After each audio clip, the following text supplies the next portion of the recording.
अमरनाथ हिंदू धर्म का एक प्रमुख तीर्थस्थल है।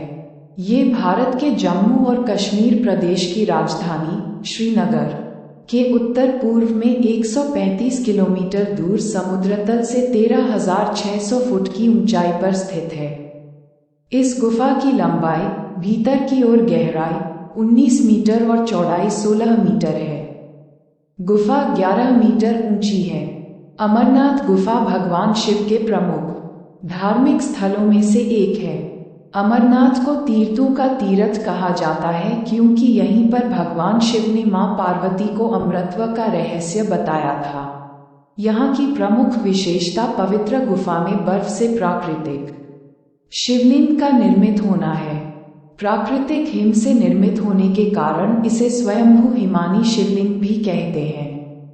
आषाढ़ पूर्णिमा से शुरू होकर रक्षाबंधन तक पूरे सावन महीने में होने वाले पवित्र हिमलिंग दर्शन के लिए लाखों लोग यहाँ आते हैं।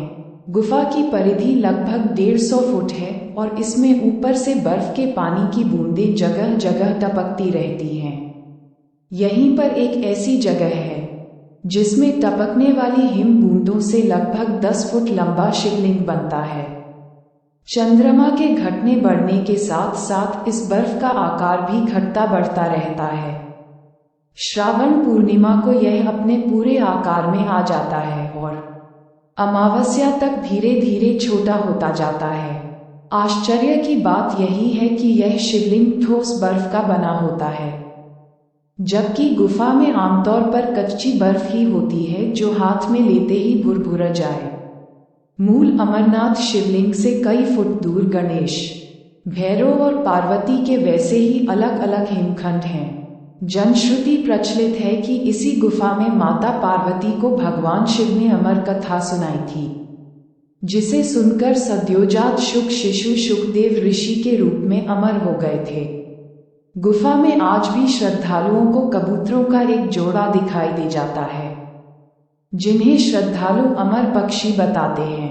वे भी अमर कथा सुनकर अमर हुए हैं। ऐसी मान्यता भी है कि जिन श्रद्धालुओं को कबूतरों को जोड़ा दिखाई देता है, उन्हें शिव पार्वती अपने प्रत्यक्ष दर्शनों से निहाल करके उस प्राणी को मुक्ति प्रदान करते हैं।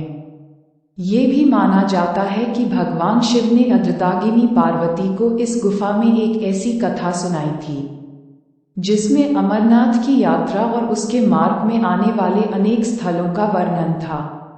ये कथा कालांतर में अमर कथा नाम से विख्यात हुई।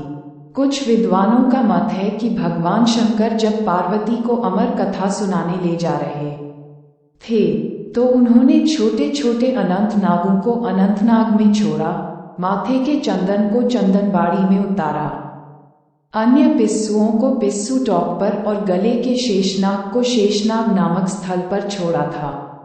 ये तमाम स्थल अब भी अमरनाथ यात्रा में आते हैं। अमरनाथ गुफा का सबसे पहले पता 16वीं शताब्दी के पूर्वार्ध में एक मुसलमान गरीये को चला था।